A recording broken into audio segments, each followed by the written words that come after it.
अपने देश का एक स्ट्रक्चर है, जैसे कि हाईवेज 2 लेन 4 लेन, फॉरेन में तो 8 10 12 लेन्स भी रहते हैं। ठीक है ना। अपने देश का एक स्ट्रक्चर है जिसमें इफ जीडीपी देखा जाए तो 3 पार्ट्स होते हैं। एग्रीकल्चर, ठीक है ना, तुम्हारा मैन्युफैक्चरिंग शॉर्ट में लिख रहा हूँ, और सर्विस सेक्टर। ठीक है। इफ यू सी इंडिपेंडेंस के टाइम में तो ये करीबन 75% था। जैसे जैसे अर्बनाइजेशन होते गया, ये कम होते गया, ये बढ़ता गया, और ये भी बढ़ता गया। ठीक है। अभी हालत ऐसी है कि एग्रीकल्चर जीडीपी यदि 100 रुपये है तो उसमें इंडिपेंडेंस के टाइम में 75 रुपीज देता था। मैन्युफैक्चरिंग करीबन 15 पकड़ लो, सर्विस 10। अभी हालात ऐसे है कि एग्रीकल्चर सिर्फ 12 देता है, मैन्युफैक्चरिंग करीबन 23 देता है, और ये करीबन ऐसे तुम सोच सकते हैं 55 to 64। आज के तारीख का आंकड़ा है 64 है। ठीक है ना। 64 65 पकड़ लो। तो अर्बनाइजेशन सीधा हिसाब है। जब शहरीकरण होगा तो तुमको सर्विसेज लगेगा, अच्छे अच्छे होटल्स लगेंगे, ठीक है ना, ट्रांसपोर्टेशन लगेगा। सो बॉलीवुड का रोल भी आ जाता है। सो देश का जो स्ट्रक्चर है वो अर्बनाइजेशन के हिसाब से बदलना तय है। थोड़ा जो देश का कल्चर भी बदलता है। तुम शहर में जाओगे तो थोड़ा पार्टी कल्चर आ जाता है। मैं कोविड के पहले की बात कर रहा हूँ, अभी तो पार्टी का अलाउड ही नहीं है फिलहाल तो। नासिक का ही ले लो, बिल्डिंग 3 4 माले के होते थे, अभी आई थिंक 14 माले तक अलाउड किया हुआ है। सो स्काई स्क्रेपर्स बड़े बड़े शुरू हो गए हैं। सो जो देश का स्ट्रक्चर है वो तो बदलना ही है वक्त के साथ साथ। जैसे कि एक समय सती प्रथा था, वो स्ट्रक्चर चलता था देश का। अभी सती प्रथा कहीं नहीं चलता, इलीगल भी है। उस समय देश में जो शादी थी, लड़कियों के लिए 15 था, लड़कों के लिए 18 था। अभी ये आंकड़ा 21 फॉर बॉयज और 18 फॉर गर्ल्स कर दिया है। सो अभी तो और बढ़ाने की बात कर रहे हैं लोग। ठीक है ना। सो स्ट्रक्चरल चेंजेस तो होना है। अभी एम्प्लॉयमेंट का जो पेस है, एम्प्लॉयमेंट का जो पेस है उसमें दो प्रकार है। एक तो सप्लाई साइड है, ठीक है ना। एक तो सप्लाई साइड एम्प्लॉयमेंट होता है, मतलब जहां से अपने को लोग जो लगते हैं, और दूसरा होता है डिमांड साइड। ठीक है ना। सप्लाई साइड जो मार्केट में लेबर प्रोवाइड करते हैं, और डिमांड जो लेबर डिमांड करते हैं। अब जो सप्लाई है वो बहुत सारे फैक्टर्स से डिपेंड होता है। एक तो एज, ठीक है ना, एज, मेल फीमेल जो है कितना है, मेल फीमेल जिसको सेक्स रेशियो बोलते हैं, मेल फीमेल कितने हैं उससे भी असर करता है। आजकल जो फर्टिलिटी, मतलब जितना पॉपुलेशन ग्रोथ होगा उससे भी असर होगा। फिर जब डेथ होती है तो मोर्टेलिटी से सप्लाई कम हो जाता है। ठीक है, इसमें अगेन डेथ रेट ये सब आएगा। और फिर बहुत इंपॉर्टेंट एक है माइग्रेशन। ठीक है ना। अब डिमांड सीधी बात है, तुमको तीनों सेक्टर्स को लगना है, एग्री, मैन्युफैक्चरिंग और सर्विस सेक्टर। लेकिन देखा जाए तो इसमें काफी डिमांड बढ़ रहा है सर्विस सेक्टर में।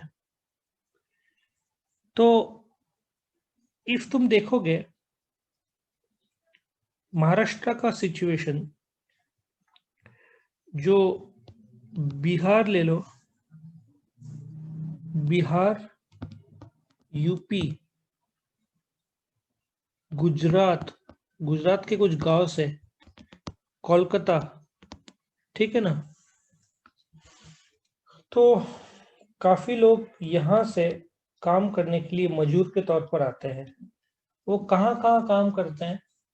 कंस्ट्रक्शन में, फिर खेती एग्रीकल्चर में, ठीक है ना, होटल में एज वेटर्स, ठीक है, इंडस्ट्री में। तो ये जो माइग्रेशन, ये सारा माइग्रेशन का खेल है। माइग्रेशन, काफी लोग वहां से यहाँ आ जाते हैं। उसमें भी इफ यू चेकआउट, बहुत सारे लोग का काम कैसे रहता है कि ये जो एरिया के लोग हैं, ये लोग इस जगह से आएंगे, वो लोग मैरिड होंगे। बिहार के लोग महाराष्ट्र में आएंगे, 10 महीने यहाँ काम करेंगे, ठीक है। हर महीने 10 मंथ्स करीबन, हर महीने कुछ पैसा वहां गांव में भेजेंगे ताकि उनका जो फैमिली, उनको गुजारा हो सके, क्योंकि वहां पे इतना उनको काम मिलता नहीं है। अच्छा, ये लोग हॉलीडेज के लिए 2 महीने जाएंगे, दिवाली या समर वेकेशंस, या ऐसा हिल स्टेशन रहा तो दिवाली में बारिश के टाइम चले जाते हैं, जहाँ पे होटल्स प्राय बंद रहते हैं, या चालू भी रहेंगे तो गर्दी नहीं रहेगा, जैसे कोविड के टाइम में था, ठीक है ना। अब जो सप्लाई है, वो ये सब फैक्टर्स को असर करता है। अब डिमांड का ले लो, मैं तुमको एक एग्जांपल देता हूँ। कोकन करके अपनी एक जगह है, विच इज फेमस फॉर, बोलते हैं ना, अल्फोंसो मैंगोस, हापुस के आम जिसको बोलते हैं, कोकन। वहां पे जो शेतकरी है, जो जिनके आम के बागान है, इन लोग को अक्सर लोग लगते हैं। तो जैसे एक आदमी मुझे मिला, उसने मुझे बताया कि लोकल लोग बोलते हैं कि 9 से 12 और 3 से 6 हम काम करेंगे, और इतना ही 6 घंटा, and they want a full day's salary. और जो लोग बिहार यूपी के हैं, they are ready to work from morning 9 to रात को 9, क्योंकि उनको डेस्परेशन है, उनका फैमिली भूखा नहीं तो हो जाएगा। और इधर जो पेमेंट देते हैं, से 300-400 रुपया, सेम पेमेंट इधर, ठीक है ना। सो ये 12 घंटे काम और ये 6 घंटे काम, पगार सेम।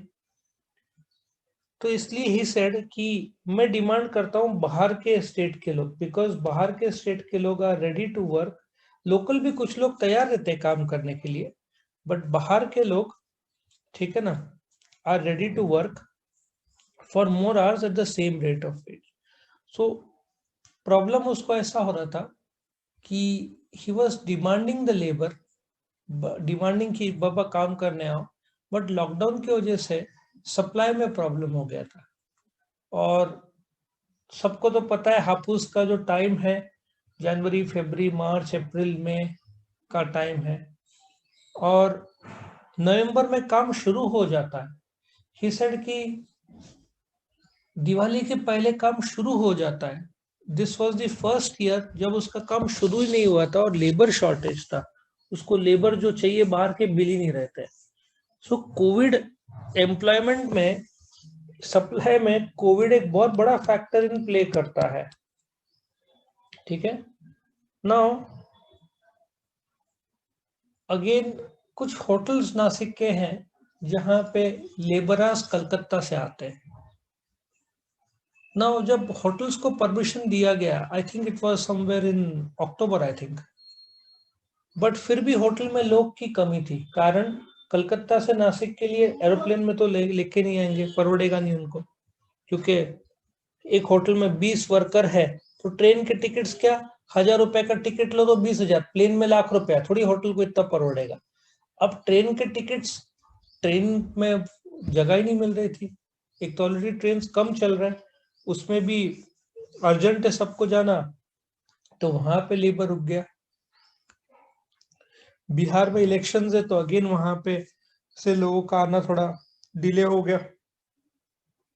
तो बहुत सारे कारण है जिसकी वजह से स्ट्रक्चर बदला है देश का, खास करके आफ्टर द कोविड बहुत ज्यादा बदला है।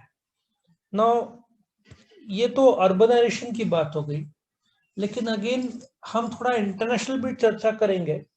If you go to Dubai, Dubai is not a country, वो यूनाइटेड अरब एमिरेट्स में 7 ऐसे बोलते हैं ना स्टेट्स है, जिसमें दुबई एक है, दुबई, शारजा, अबू धाबी और भी है। उसमें कॉस्मोपॉलिटन मतलब अलग अलग लोगों के आते हैं, वर्ल्ड के लोग काम करने। If you see Bangladesh, Pakistan और फिलिपिनोज, जिसको बोलते हैं फिलिपिनोज मतलब फिलीपाइंस, फिलिपिनोज बोलते हैं, तुमको ज्यादातर कार ड्राइवर जो है टैक्सी, और टैक्सी के भी ज्यादातर मालिक गवर्नमेंट रहता है, ठीक है, ज्यादातर मालिक, और ये लोग टैक्सी चलाते हैं। जो इंडियंस है, इंडियन ज्यादातर तुमको साउथ इंडियंस मिलेंगे। वो लोग वहां पे जो गोल्ड का जो मार्केट है उसको गोल्ड सूक बोलते हैं, वर्ल्ड का सबसे बड़ा गोल्ड का मार्केट है वो। तुम जाओगे ना, गोल्ड गोल्ड ही गोल्ड तुमको दिखना है वहां पे, इतना सारा गोल्ड के दुकान है कि तुम चौंक जाओगे कि भाई नीचे ग्राउंड फ्लोर है, फर्स्ट फ्लोर है, ठीक है, बहुत जबरदस्त गोल्ड का मार्केट है। आजू बाजू जैसे मॉल होता है वो पूरा का पूरा एरिया गोल्ड का है। तो वहां पे बहुत सारे, बिकॉज इंडियंस लोग वो लोग भरोसा करते हैं, ऐसा नहीं कि बांग्लादेश पाकिस्तान फिलिपिनोज में नहीं, लेकिन एक ये हो गया है, गोल्ड सुक में ज्यादातर इंडियंस काम करते हैं, टैक्सी ड्राइवर ज्यादातर बांग्लादेश पाकिस्तान फिलीपाइंस के लोग काम करते हैं। फिलीपाइंस लोग बहुत सारे होटल में वर्कर के तौर पर काम करते हैं, कंस्ट्रक्शन में इंडियन लोग काम करते हैं। सो बोलते ना, नॉट लोअर लेवल बट ये वहां का ट्रेंड है। और फिर जो जगह के मालिक होंगे शेख, ठीक है। तो इस प्रकार से जो स्ट्रक्चर है ऑफ एम्प्लॉयमेंट, जो देखा जाए तो एग्रीकल्चर में, if you go back here, सबसे ज्यादा लोग काम करते हैं एग्रीकल्चर में देश के। ऐसा सोचो, आज के तारीख में तो आंकड़ा 45% है, 45% लोग काम करते हैं, लेकिन आउटपुट सिर्फ 13% देते हैं देश को, ठीक है ना। और सर्विस सेक्टर में मुश्किल से 15-20% लोग काम करते होंगे, लेकिन आंकड़ा देते हैं 60%।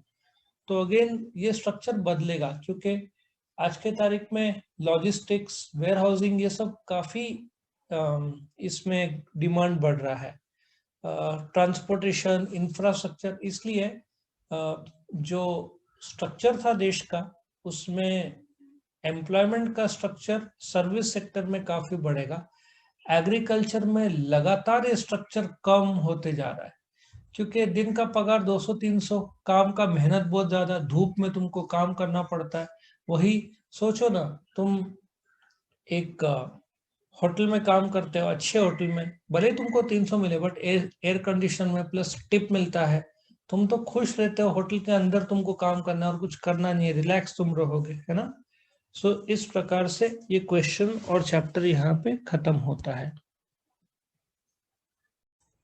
वीडियो पसंद आया तो लाइक कीजिए, अपने फ्रेंड्स के साथ शेयर कीजिए, उनका भी फायदा हो, और चैनल को सब्सक्राइब कीजिए। Thank you.